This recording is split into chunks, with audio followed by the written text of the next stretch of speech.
My question is for Mr. Bruce, and it's about Neuer's development of the identity for IBM.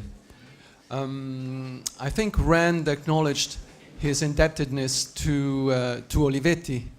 I would like to know something about whether Neuer's ever acknowledged it or used it, or whether he had any examples of the Olivetti identity, because it was based on exactly the same principles of global, not uniformity, but a quality identity. Thank you. Is this on? Is this okay? Yeah. I just didn't have the time to get into this. Not only Olivetti, but Brown.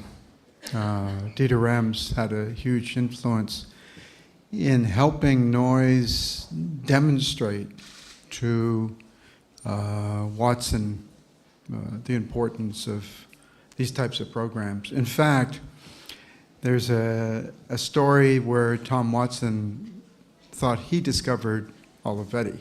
Oh, wow.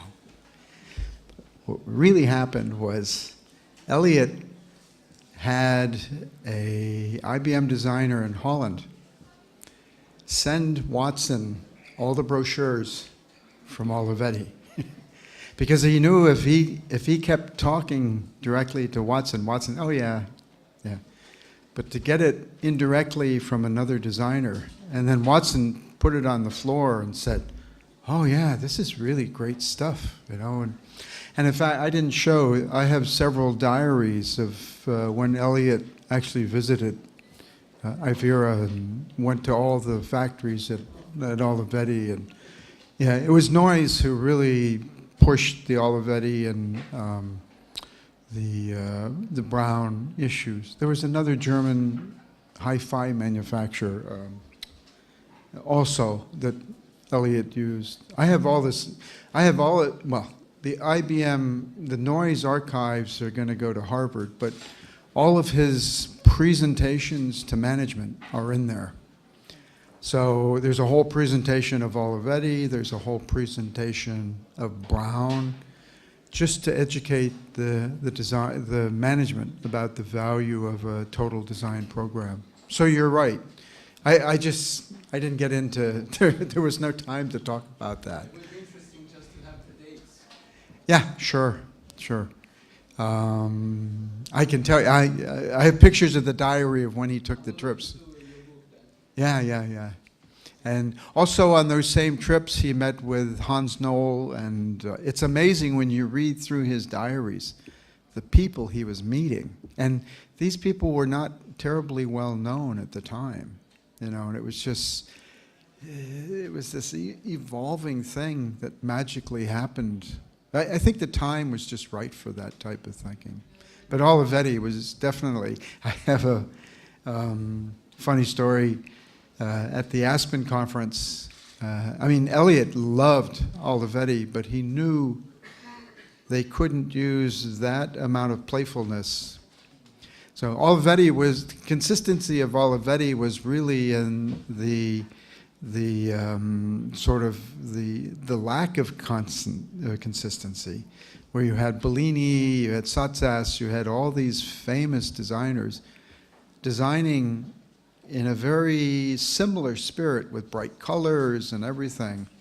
But Elliot realized with IBM, it had to be a much more serious, you know, type of company. It had to project a more seriousness in its computers and whatnot. Even though they used a lot of colors at IBM,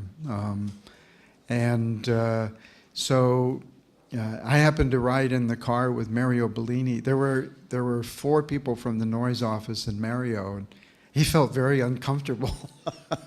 I don't know if Olivetti felt a competitive quality to this or what, but there was a camaraderie in some sense, sort of competing for the same thing but in different ways. You know.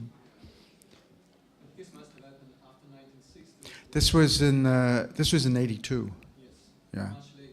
So Yeah. it was no longer what it used to be in the 50s and 60s. Yeah, absolutely. Yeah. We can talk about it later. Yeah, sure. Et en plus, on pourrait souligner que pour, dans le cas d'Olivetti, il y a un programme politique très précis qui émane d'Olivetti lui-même, qui est une figure de la reconstruction de l'Italie post-fasciste, enfin qui est très important et qui là évidemment ne joue pas de la même manière, même pas du tout. I think also there was such enormous influence from Europe on America, especially on noise. The idea in at least industrial design at that time was, speed forms and styling, and they were impressed by rocket ships, and that's where cars had big fins on them, but noise found much greater influence through the European attitude, especially with Gropius. I think Eliot, in many respects, helped bring the quality of European design to America at a time when it really needed it, you know.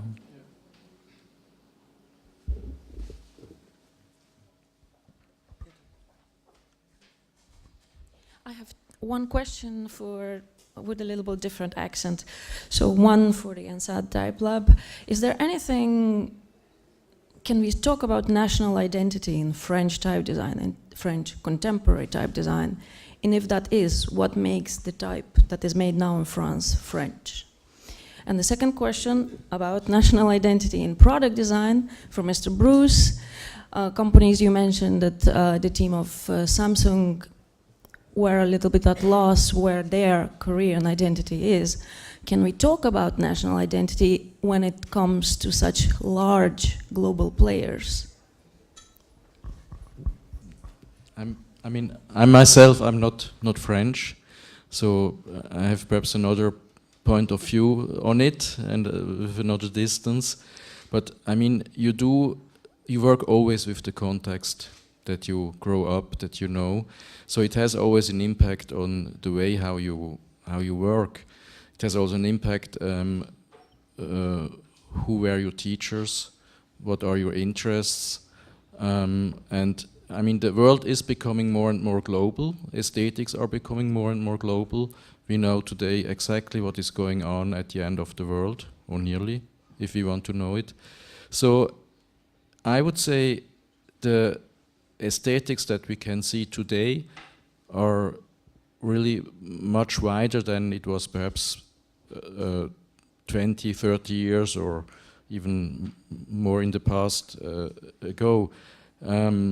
What seems for me and also for what we are doing with the Ansad Lab important, that we try really to focus on a problematic and try to work it out, and in a way also to have our point of view. And I don't know, but Philip will perhaps. Je vais continuer en français.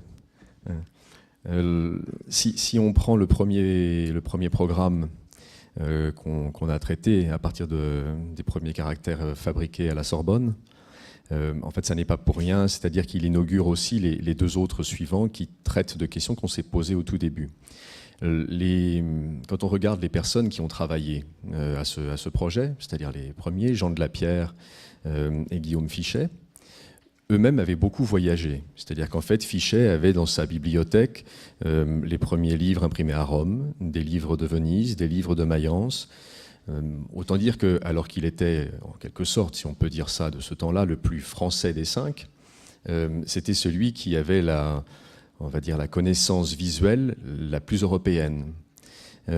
Alors que quand on prend, par exemple, Gehring, Friburger ou Krantz, c'est ceux qui ont le moins voyagé. En réalité, ils ont fait quasiment Bâle, Mayence, Paris.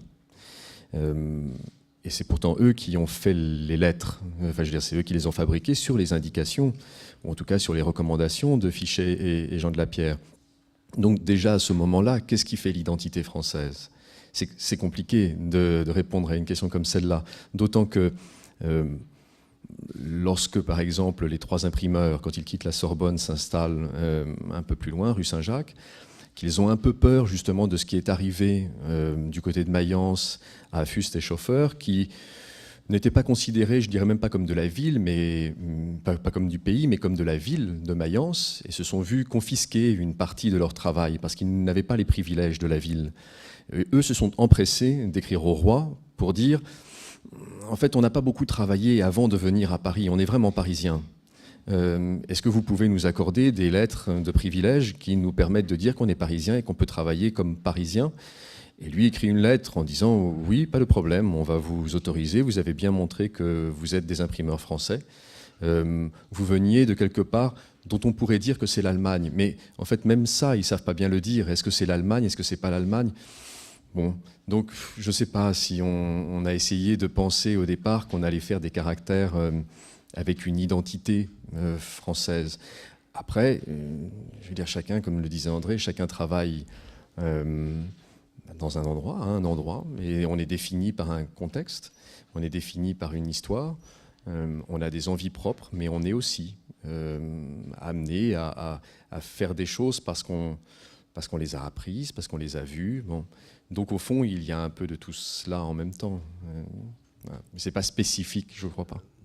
Si vous me permettez d'intervenir dans cette discussion, il faut rappeler qu'en effet, il y a la question des privilèges qui se relèvent du droit et qui permettent à quelqu'un de travailler, à un entrepreneur de travailler dans la ville, mais il ne faut pas oublier qu'il travaille pour l'université, qui n'est pas française. On n'enseigne pas en français, on enseigne en latin et on publie en latin. Il ne faut pas oublier que l'université au XVe ou au XVIe siècle, elle est absolument et programmatiquement cosmopolite. Oui. Vous avez des nations qui sont enregistrées, qui sont représentées au sein de l'université, dont la langue est le latin, et qui a des exemptions et privilèges qui font quand, par exemple, la gendarmerie du roi ne peut pas rentrer dans l'université. On est dans un territoire extranational.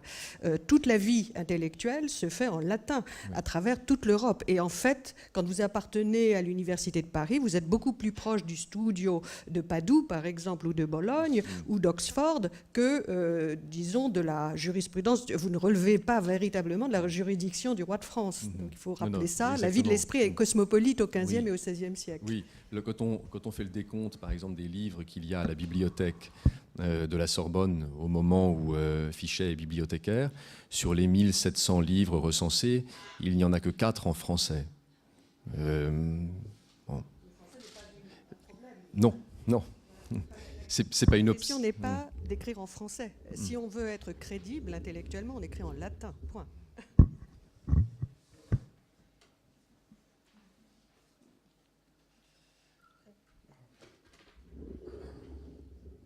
How many hours do you have to talk about this? I'll try to be as succinct as possible. As I mentioned, I think design is really a philosophical expression of who you are. And it's terribly important to express who you are. If you try to be somebody else, you will never be as good as being somebody else. So when the Koreans wanted to compete on a global level, they would be influenced by Italian design, German design, whatever. And I say, you know, if you try to be a German designer, you will never be as good as a German designer because you're not German. You don't have those values that come out of the context of the environment that shape that mindset. And often they would say to me things like, how do we beat Sony? And I said, if you ask that question one more time, I'll break your arm because you're asking the wrong question. How can I be the best that I am?